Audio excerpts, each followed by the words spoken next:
Doctor Asif নজরুলরা মুখ খুলতে বাধ্য হচ্ছেন।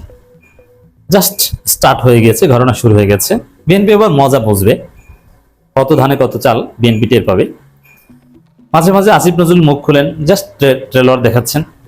মাঝে মাঝে মোস্তফা সরোয়ার ফারুকী, এমনকি সামনে ইউনূসও মুখ খুলবেন। এতে বিএনপির গোমর ফাঁস হয়ে যাবে। বিএনপি হয় ইউনূস সরকারের সাথে তাদের যে কমিটমেন্ট সেটা রক্ষা করবে, নইলে বিএনপির ক্ষমতা নিয়ে টানাটানে বেঁচে যাবে। দর্শক, বিএনপি পড়েছে ডিলেমায়, উভয় সংকটে। একদিকে ইউনূস সরকারের সাথে একটা আন্ডারস্ট্যান্ডিং করে মেটিকুলাস ডিজাইন কারচুপি নির্বাচন করে বিএনপি ক্ষমতা এসেছে। মার্কিন ইন্ডিয়ান ডিপ স্টেট বিএনপিকে ক্ষমতা এনেছে, এটা একটা দিক।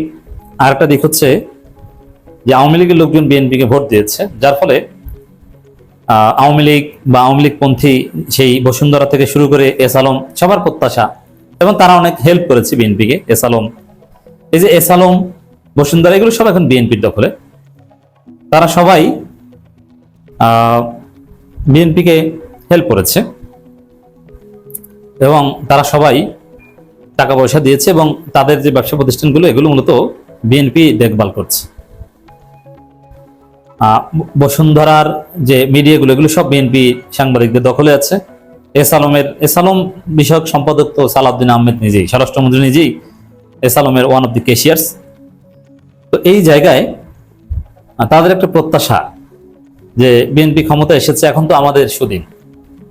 এজন্যে তারা তাদের মতো করে কাজ শুরু করেছে, এবং তাদের উপর ইউনূস সরকারের আমলে যে তারা কষ্ট পেয়েছে, কারণ আওয়ামী লীগের তাবেদারি করেছে। আওয়ামী লীগ পালানোর সাথে সাথে আওয়ামী লীগের তাবেদারদের অবস্থা তো কিছুটা খারাপ হবেই, বরং তারা যে টিকে আছে এটাই তো তাদের জন্য অনেক। এজন্য এটার প্রতিশোধ দিতে যাচ্ছে ওই গোষ্ঠীগুলো। এখন একদিকে ইউনূস সরকারের সাথে বিএনপিরই আন্ডারস্ট্যান্ডিং, ইউনূস সরকারই বিএনপির হাতে ক্ষমতা তুলে দিয়েছে তারেক রহমানের সাথে সেই লন্ডন মিটিং করে। আরেকদিকে ইউনূস সরকারের উপর প্রতিশোধ নিতে মারিয়া যারা আওয়ামী লীগের পক্ষ থেকে বিএনপিকে হেল্প করেছে ক্ষমতায় আসতে। এখন কেন আওয়ামী লীগ বা এই বসুন্ধরা কিংবা এরা বিএনপি ক্ষমতা আসতে হেল্প করেছে? টু কন্টেইন জামাত। কিন্তু তারা এখন ফিল করছে না, জামাত আসলে তারা কমফোর্ট ফিল করতেন, তাদের ক্যালকুলেশন ভুল ছিল। তা আমরা বিশ্বাস করি এই বার কাউন্সিল নির্বাচন, ঢাকা আইনজীবী সমিতি নির্বাচন, এগুলোতে এর একটা সুরাহা হবে। কারণ আওয়ামী লীগের লোকজন নির্বাচন করতে পারছে না, কিন্তু তারা তো ভোটার। তারা জাতীয় নির্বাচনে আওয়ামী লীগকে ভোট দিয়েছিল, এবার বার কাউন্সিল নির্বাচনে জামাতকে ভোট দিক। তারা টেস্ট করে দেখুক যে বিএনপিকে ভোট দিয়ে আমরা প্রতারিত হয়েছি। আইনজীবী সমিতি নির্বাচন এটা দলীয় ব্যানারে নয়, সেখানে আওয়ামী লীগ পন্থীরা নির্বাচন করতে পারবে না, এটা একটা অন্যায়। এখানে যারা তালিকাভুক্ত আইনজীবী, তার বার কাউন্সিল সনদ থাকলেই তারা নির্বাচন করতে পারবে, এটাই হওয়া উচিত।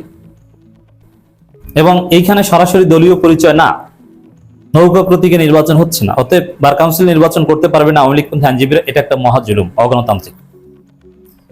তো বিএনপি এই কাজ করেছে, যার ফলে আওয়ামীপন্থী আইনজীবীদের উচিত জামাতকে ভোট দিয়ে জিতিয়ে দেয়া।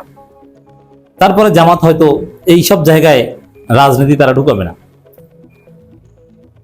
দর্শক, কোন আইনজীবী যদি সরাসরি আওয়ামী লীগের অপকর্মের সাথে জড়িত হয়ে থাকে, তাকে গ্রেপ্তার করা হবে, তার বিরুদ্ধে মামলা হবে, বা হয়েছে। অনেক আইনজীবী জেলে আছে, যেমন ব্যারিস্টার সুমনরা জেলে আছেন। কিন্তু যারা কোর্টে আসছেন, হিয়ারিং করছেন, তারা কেন নির্বাচন করতে পারবে না? এটা ভয়াবহ অন্যায়। যাই হোক দর্শক, এখানে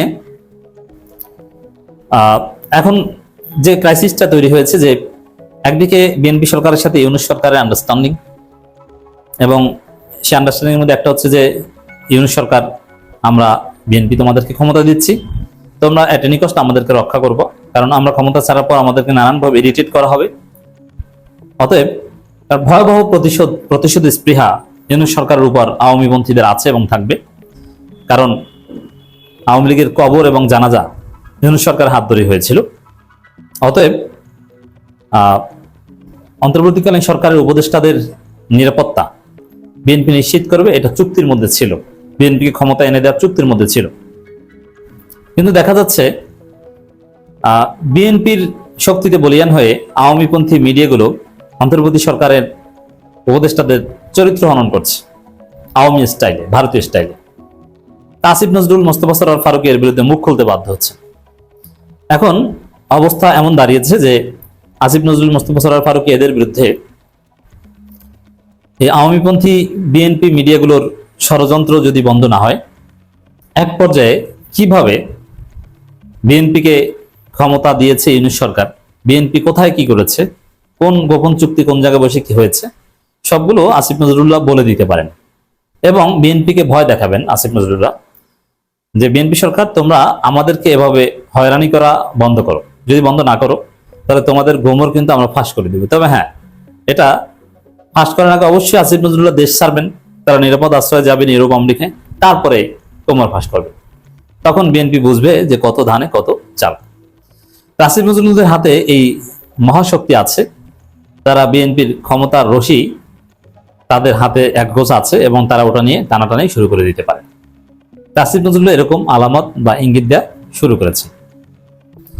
দর্শক, ভূমিদস্যু ভাইদের সালাম জানালেন আসিফ নজরুল, কিন্তু কেন? আমার দেশের রিপোর্ট দেখেন, একটু বিশ্লেষণ করি। অন্তর্বর্তীকালীন সরকারের সাবেক উপদেষ্টা ডক্টর আসিফ নজরুল ভূমিদস্যু ভাইদের সালাম জানিয়ে ফেসবুকে একটি পোস্ট দিয়েছেন। পোস্টে তিনি তার বিরুদ্ধে নানান অভিযোগের জবাব দিয়েছেন। এই ভূমিদস্যু ভাইদের পরিচয় আমি এতক্ষণ দিলাম, যে আওয়ামী মিডিয়া, আওয়ামী ব্যবসায়িক গ্রুপ যাদের মিডিয়া আছে, তারা এখন বিএনপির কাঁধে ভর করে বেঁচে আছে। এরাই হচ্ছে ভূমিদস্যু ভাই, যেমন বসুন্ধরা, কালের কণ্ঠ, বাংলাদেশ প্রতিদিন ইত্যাদি ইত্যাদি, তাদেরকে ইঙ্গিত করেছে। তিনি বলেন, ভূমিদস্যুদের পত্রিকাগুলো আমার এবং আমার কয়েকজন উপদেষ্টার বিরুদ্ধে আধা জল খেয়ে নেমেছে। সাক্ষ্য নেই, প্রমাণ নেই, যা খুশি লিখে যাচ্ছে তারা। এমন উদ্ভট দাবি পর্যন্ত করেছে যে দুর্নীতির টাকায় আমি নাকি সন্তানদের নামে স্কাটনে বাড়ি কিনে ফেলেছি। ভূমিদস্যু ভাই, আপনাদের তো অনেক ক্ষমতা, অনেক সাংবাদিক, অনেক প্রভাব। চ্যালেঞ্জ করলাম, সেই বাড়ি কেনার ডকুমেন্ট দেখান পারলে। যদি পারেন আপনাদের সব অভিযোগ মাথা পেতে নেব। পারবেন এটা করতে? পারবেন না। এর বছরখানেক আগে আমেরিকায় বাড়ি কিনে ফেলেছি এমন আজগুবি দাবি করেছিল এক বেপরোয়া ইউটিউবার। আমেরিকায় বাড়ি কিনলে তার তথ্য প্রমাণ যে কারো পক্ষে জোগাড় করা সম্ভব। আমি টকশোতে গিয়ে সবাইকে বললাম তথ্য প্রমাণ দিতে, সেটা কেউ দিতে পারলো না। তার কথাও না, কারণ এরকম কিছু হয়নি। কিন্তু প্রচারণা কিন্তু থেমে থাকলো না। উপদেষ্টা জীবন শেষ হওয়ার পর অনেকে নেমে পড়লেন নতুন উদ্যমে। একটি ভুইফোন অনলাইন মিডিয়া ফটোকার্ড বানিয়ে দাবি করা হলো আমি নাকি 15,000 কোটি টাকা পাচার করেছি। 15,000 কোটি! এই সংবাদ বিশ্বাস তো করাতে দূরের কথা, উম্মত ছাড়া কেউ শেয়ার করার কথা না। এমন উম্মদের আবহাওয়া ফলনা দেশ।